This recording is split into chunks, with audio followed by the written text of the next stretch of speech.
बिस्मिल्लाहिर्रहमानिर्रहीम अल्लाहुम्मा सल्लि अला सय्यदिना व मौलाना मुहम्मद व अला आलि सय्यदिना व मौलाना मुहम्मद रब्बी यस्सिर व ला तुअस्सिर व तम्मिम बिल खैर रब्बी इश्रह ली सदरी व यस्सिर ली अमरी वहलुल उक़दतम मिन लिसानी यफ़क़हू क़ौली। कल हमने इलेक्ट्रिक फ्लक्स को समझा था, ठीक है, कि फ्लक्स जो है वो ई और ए का डॉट प्रोडक्ट है मैथमेटिकली। वैसे इसकी डेफिनेशन क्या थी? The number of lines of force passing perpendicular through an area is called electric flux. E dot ए को जब आप ओपन करेंगे तो ये बनेगा ई ए कॉस थीटा। तो कल हमने इसको डिस्कस किया था, आज जल्दी से दोबारा समराइज कर लें। ये मैंने कोशिश की है, ये वो एरिया है, समझें, ये वो एरिया है और ये उसका क्या है? नॉर्मल है। ये क्या एरिया का आउटवर्ड नॉर्मल है। एज्यूम वही करना है हमने, यहाँ से electric lines of force start हो रही हैं और यहाँ पर electric lines of force and हो रही हैं। इस पूरे कमरे में लाइंस ऑफ फोर्स जा रही हैं, ये समझिए जो मार्कर हैं, आगे भी, पीछे भी, ऊपर भी और नीचे भी, सही है। अब जब हमने एरिया यूँ पकड़ा है तो लाइंस ऑफ फोर्स इसमें से क्या होंगी? पास हो जाएंगी, सही है। लाइंस ऑफ फोर्स को अगर मैं ज़्यादा करूँगा तो इसमें से क्या होगी? ज़्यादा लाइनें गुजरेंगी तो फ्लक्स क्या होगा? बढ़ जाएगा। तो ये ई पर डिपेंड कर रहा है। जब आप लाइंस ऑफ फोर्स बढ़ाएंगे इसका मतलब ये फील्ड बढ़ रही है। जब फील्ड बढ़ रही है तो फ्लक्स भी, तो फ्लक्स जो है ई के इलेक्ट्रिक फील्ड के डायरेक्टली प्रोपोर्शनल है, वो आ रहा है फार्मूले में, ठीक है। दूसरी बात है, अगर इस एरिया को मैं बड़ा कर दूँ, अभी तो ये छोटा है, इसकी चौड़ाई भी ज़्यादा कर दूँ, इसकी लंबाई भी, तो इसमें से फिर क्या होगा? फील्ड अब मैं चेंज नहीं कर रहा, अब भी इसमें से क्या होगी? लाइनें ज़्यादा पास होंगी, तो एरिया पे भी डिपेंड कर रहा है। तीसरी चीज़ थी एंगल। तो जब आप इसको यूँ रखेंगे, जब एरिया फील्ड के परपेंडिकुलर है, एरिया फील्ड इस पे आके परपेंडिकुलर पास हो रही है, लेकिन इसका नॉर्मल भी परपेंडिकुलर है, तो फील्ड और एरिया का वेक्टर दोनों क्या हो गए? दोनों क्या हो गए? मैथ में क्या कहेंगे इसको? पैरेलल हो गए। दोनों क्या हो गए? पैरेलल हो गए। जब आप एरिया परपेंडिकुलर रखेंगे फील्ड के, तब फील्ड वेक्टर और एरिया वेक्टर क्या हो जाएगा? पैरेलल। तो एंगल क्या हो जाएगा? ज़ीरो। इस केस में इसमें से क्या गुजरेंगी? मैक्सिमम नंबर ऑफ लाइंस गुजरेंगी। अब देखिए ये इसमें से पास हो रहे हैं, ज़ाहिर है मैं पास अब दिखा नहीं सकता, ये मैंने समझिए, यहाँ भी ये लाइनें पास हो रही हैं। अब जैसे जैसे इसको मैं चेंज कर रहा हूँ क्या हो रहा है? देखें, एंगल बन रहा है, एंगल बन रहा है। ये 30 हुआ, 45 हुआ, 60 हुआ, 90 हो गया। अब ये लाइनें इसके अंदर से गुजर सकती हैं, ये तो अब इसको छूते हुए गुजरेंगी। अब ये फील्ड है और पीछे मेरा एरिया है, तो एंगल दोनों का कितना हो गया? 90 हो गया। एंगल कितना हो गया? बेसिकली यूँ हो गया ना, आपको अगर यहाँ से दिखाऊँ, ठीक है। तो इस केस में इसमें से कोई फील्ड नहीं गुजर रही, तो cos 90 हो गया। तो जो हमारी डेफिनेशन है उस पे हमारा फॉर्मूला क्या हो रहा है? पूरा उतर रहा है। जब एरिया में से कोई फील्ड नहीं गुजर रही तो फॉर्मूला ये बता रहा है कि कोई फील्ड नहीं गुजरेगी। जब एरिया में से मैक्सिमम फील्ड गुजर रही है, एंगल क्या है? ज़ीरो, तो फॉर्मूला भी बता रहा है कि उस वक्त फील्ड क्या होगी। उसके अलावा आप जैसे जैसे एंगल चेंज करते जाएंगे, कॉस कम होता जाएगा, तो आपका फ्लक्स भी, ठीक है भाई। ये मैंने आपसे कल कहा था विजुअलाइज करें, लेकिन आपने कुछ और विजुअलाइज किया, मुझे लगता है इसको नहीं किया था। देखिए हमारा लॉ है गाउस लॉ, या इसको गॉसिस लॉ भी कहते हैं। मैं थोड़ा देख लूँ वीडियो यार, है सही है, बोर्ड आ रहा है।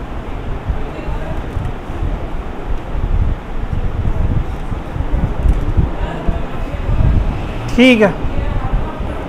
वैसे इसका बाज़ लोग कहते हैं प्रूफ कोई नहीं है, लेकिन हमारी एग्ज़ाम में एक दो दफ़ा दिया हुआ है कि गाउस लॉ को प्रूव करें, तो प्रूफ मैं पहले करा रहा हूँ, यहीं से स्टेटमेंट भी आ जाएगी, ठीक है। अभी जो हमने फ्लक्स पढ़ा, flux is equal to E dot A cos theta, ये वो एरिया पड़ा हुआ है मेरे पास। इस एरिया को हम कहते हैं फ्लैट चिपटा है, फ्लैट या नहीं है? ये जो भी आपकी 2 डायमेंशन फिगर होगी लंबाई चौड़ाई वाली, जैसे आपकी कॉपी का पेज है, ये दीवारें, तो ई डॉट ए फॉर्मूला अप्लाई करने की शर्त ये है कि एरिया क्या होगा, फ्लैट। एरिया क्या होगा? अभी हमने जो टॉपिक का नाम लिखा है ऊपर, flux of an isolated charge enclose in a sphere. एक चार्ज है वो स्फीयर के अंदर बंद है।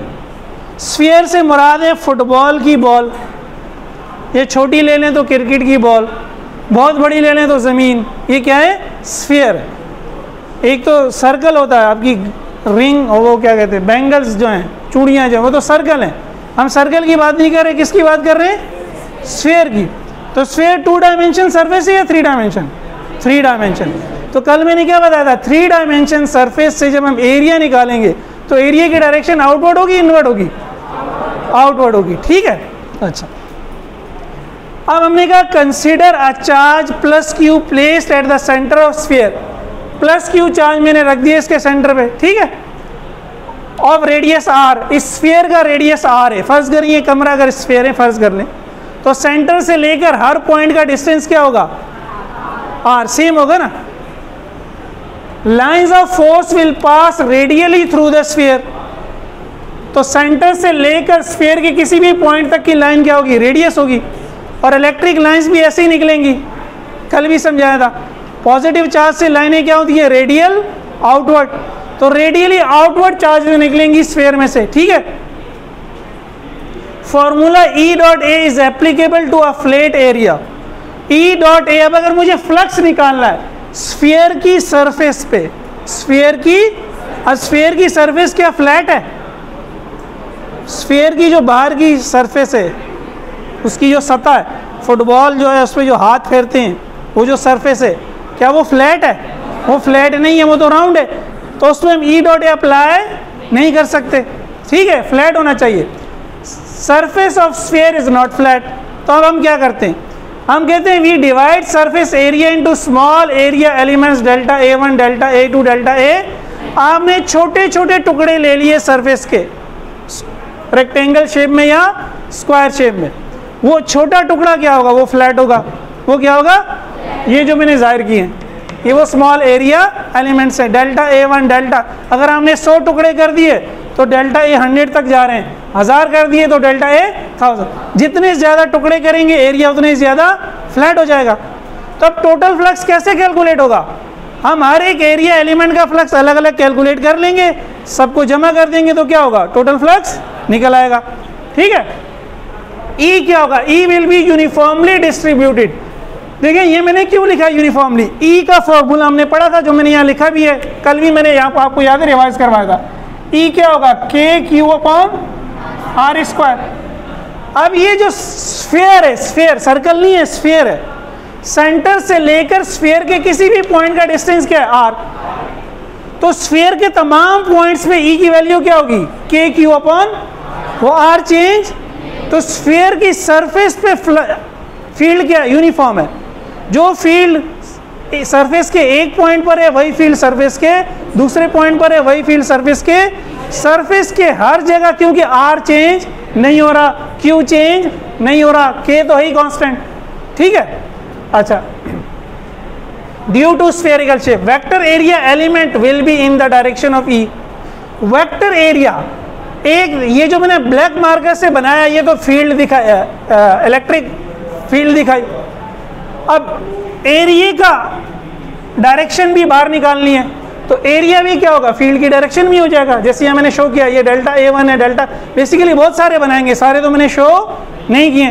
तो जिस डायरेक्शन में फील्ड निकल रही है उसी डायरेक्शन में एरिया भी निकलेगा, आउटवर्ड। इधर फील्ड है तो इधर आउटवर्ड है, इधर फील्ड है तो इधर आउटवर्ड है, इधर फील्ड है तो इधर आउटवर्ड है, सही है ना। क्योंकि हमने नॉर्मल ड्रॉ करना है, फील्ड भी नॉर्मल निकलेगी, एरिया का वेक्टर भी। ऐसा होगा या नहीं होगा? आंखें बंद करके सोच सकते हैं, सोच सकते हैं। गोल कमरा है, गोल कमरे से कहीं भी हाथ निकालोगे तो भाई उस पर परपेंडिकुलर निकलेगा ना, उस पर 8 फीट के पाइप में अल्लाह ना करे नऊजुबिल्लाह फंस गया आप जाके। सेवरेज की लाइनें होती है ना बड़ी बड़ी, पानी जाता है उसमें, सारा गंद जाता है, कचरा फेंकते हैं, बड़ी बड़ी आगे जाके लाइनें बड़ी हो जाती हैं, उसमें आप फंस गए। अब उसमें कहीं भी सुराख करोगे तो सीधा निकल जाओगे ना। तो परपेंडिकुलर निकलोगे उसके, ठीक है। अब याद रहेगा, सीवरेज की लाइन याद रहेगी, ठीक है। तो ई और डेल्टा ए की डायरेक्शन हमेशा सेम होगी, यानी एंगल 0 होगा। तो हमने इसमें से जब फ्लक्स निकाला डेल्टा A1 में से, हमने कहा डेल्टा फाई 1, इसको नाम दे दिया ई डेल्टा A1 cos 0। cos 0 क्या हो गया 1, अच्छा मैंने 0 लिख दिया 1। तो ई डेल्टा A1 क्या हो गया multiply by 1, E delta A1 ही हो गया। इसी तरह ई डेल्टा A2 cos 0 क्या हो जाएगा ई डेल्टा A2। चलते चलते जाएंगे ई डेल्टा AN हो जाएगा, ठीक है। अब हमने टोटल फ्लक्स निकाला, सबको जमा कर दिया, वैल्यूज पुट कर दी, delta phi 1 E delta A1, delta phi 2 E delta A2, delta phi n E delta AN। अब देखिए ई सब में कॉमन है, बाहर ले लिया, delta A1 delta A2 delta AN। लिखने पे जोर है, समझने पे जोर नहीं है। ये भाग रहा है व्हाइट बोर्ड, थोड़ी देर बाद ये कश्मीर पहुंच जाएगा। भाई नहीं पहुंचेगा, मैं पूछ के मिटाऊंगा आपसे, समझ लो। कितना रटोगे, कितना न्यूमेरिकल भी रट लोगे, डेरिवेशन भी रटोगे, तो भाई समझो ना यार, हैं? ये तो मैथ है सिंपल। तो ई अपनी जगह पे मल्टी, जब हमने किया क्या था, सरफेस को छोटे छोटे एरिया में तोड़ा था, और ये वो सारे एरिया दोबारा आ गए। तो जब सारे एरिया मिल जाएंगे फिर क्या होगी, पूरी सरफेस बन जाएगी, तो फिर पूरे सरफेस का एरिया आ जाएगा। तो मैंने क्या लिखा है, ये ब्रैकेट किसको शो कर रही है, सरफेस एरिया को। सरफेस एरिया का फॉर्मूला है स्फीयर के, मैथमेटिशियंस ने हर चीज का फॉर्मूला दिया है, वो क्या है 4 पाई आर स्क्वायर। किसी स्फीयर के सरफेस का फॉर्मूला निकालना है 4 पाई आर, जिस तरह आप रेक्टेंगल का कहते हैं लेंथ मल्टीप्लाई बाय विड्थ, सही है। ट्राइंगल का कहते हैं half into base into height. तो इसी तरह स्फीयर की सरफेस का फॉर्मूला है 4 पाई आर। हमारी ई की वैल्यू है K Q upon R square. K basically क्या होता है 1/4 pi epsilon naught, Q upon R square अपनी जगह पे, 4 पाई आर स्क्वायर अपनी जगह पे, 4 पाई से 4 पाई कैंसिल, आर स्क्वायर से बाकी क्या बच गया 1/एप्सिलॉन टाइम्स क्यू। यही गॉसेस लॉ है।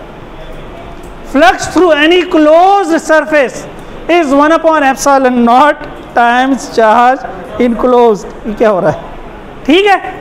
अभी मैं लिखाता हूं, इसमें किसी को कंफ्यूजन है?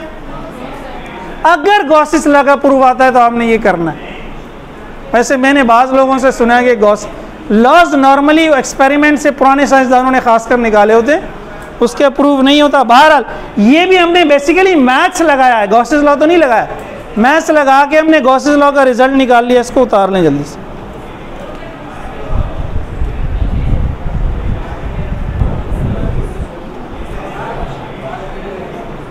ये जो हमने रिजल्ट निकाल लिया कि फ्लक्स इज 1/एप्सिलॉन टाइम्स चार्ज इनक्लोज, तो गाउस अंकल जो हैं, गाउस लॉ, गाउस अंकल ने फिर हमें कुछ बातें और बताई। अगर आप ये ई डॉट ए का फॉर्मूला निकाल हर जगह लगा के फ्लक्स निकालेंगे तो मसला हो जाएगा ना। आपको कोई ऐसी शेप दे दी जाए, निकालो फ्लक्स, ई डॉट ए लगाओ, और चार्ज भी आपको दे दिए जाएं बहुत सारे, Q1 Q2 Q3। ये Q टोटल चार्ज है, अगर एक से ज़्यादा चार्ज है तो Q बराबर हो जाएगा Q1 plus Q2 plus Q3, कहानी ख़त्म। तो यहाँ तो इस शेप में आप ई डॉट ए लगाने में आपको क्या होगी, बहुत मुश्किल होगी। गॉस ने ये कहा, गॉस ने कहा कि जो फ्लक्स है किसी भी क्लोज सरफेस से, यानी 3D सरफेस से, वो साइज पर डिपेंड नहीं करेगा। पहली बात तो ये, जो ये मैंने निकाला ना, ये मैंने स्फीयर, इसका रेडियस मैंने क्या लिया r। अगर मैं इससे बड़ा स्फीयर ले लूँ, ये r रेडियस है ना, अगर मैं एक और स्फीयर ले लूँ जिसका रेडियस में कर दूँ 2r, रेडियस क्या कर दूँ, तो यहाँ क्या हो जाएगा, यहाँ भी 2r हो जाएगा, यहाँ भी 2r हो जाएगा। तो 2r स्क्वायर से 2r स्क्वायर क्या हो जाएगा, कैंसिल। तो साइज पे फर्क नहीं पड़ेगा, फ्लक्स का साइज से कोई लेना देना। फ्लक्स तो जितना इनिशिएट हुआ, ओरिजिनेट हुआ चार्ज से, उतना छोटे से भी गुजरेगा, उतना बड़े से भी गुजरेगा। दूसरी बात उसने कही, इससे भी important, flux through a closed surface does not depend upon shape. Size की जगह शेप, बाकी जुमला वही है, शेप पे भी डिपेंड नहीं करा। लिया तो हमने स्फीयर है, आप कोई क्यूब ले लो, हैं, आप कोई और 3D सरफेस ले लो, उसकी शेप पे भी फ्लक्स डिपेंड क्यों? अगेन फॉर्मूले में भी देखें ना, साइज की कोई चीज़ है ना शेप की कोई चीज़ है, सिर्फ क्या है चार्ज है और एप्सिलॉन नॉट। एप्सिलॉन नॉट क्या है? मीडियम। शेप पे भी डिपेंड नहीं करेगा, ये बहुत इंपॉर्टेंट रिजल्ट है, वरना आप ई डॉट ए लगाते जाएं फिर हर जगह और फंस जाएं, मैथ्स बहुत मुश्किल हो जाए। ये तो हमने जो केस लिया बहुत आसान लिया, स्फीयर लिया, चार्ज को भी हमने सेंटर में लिया। अब यहाँ तो देखिए डिस्टेंस ही कहीं आर होगा कहीं कुछ और होगा, कैसे निकालेंगे? तो गॉस लॉ इसके लिए भी एप्लीकेबल है, ठीक है। अच्छा तीसरी बात, flux through a closed surface depends only upon medium and charge enclosed, जो फॉर्मूला बता रहा है, ठीक है। सिर्फ और सिर्फ किस पे डिपेंड करेगा? मीडियम पे, और मीडियम चेंज होगा तो ये एप्सिलॉन नॉट क्या हो जाएगा? चेंज हो जाएगा, परमिटिविटी चेंज हो जाएगी।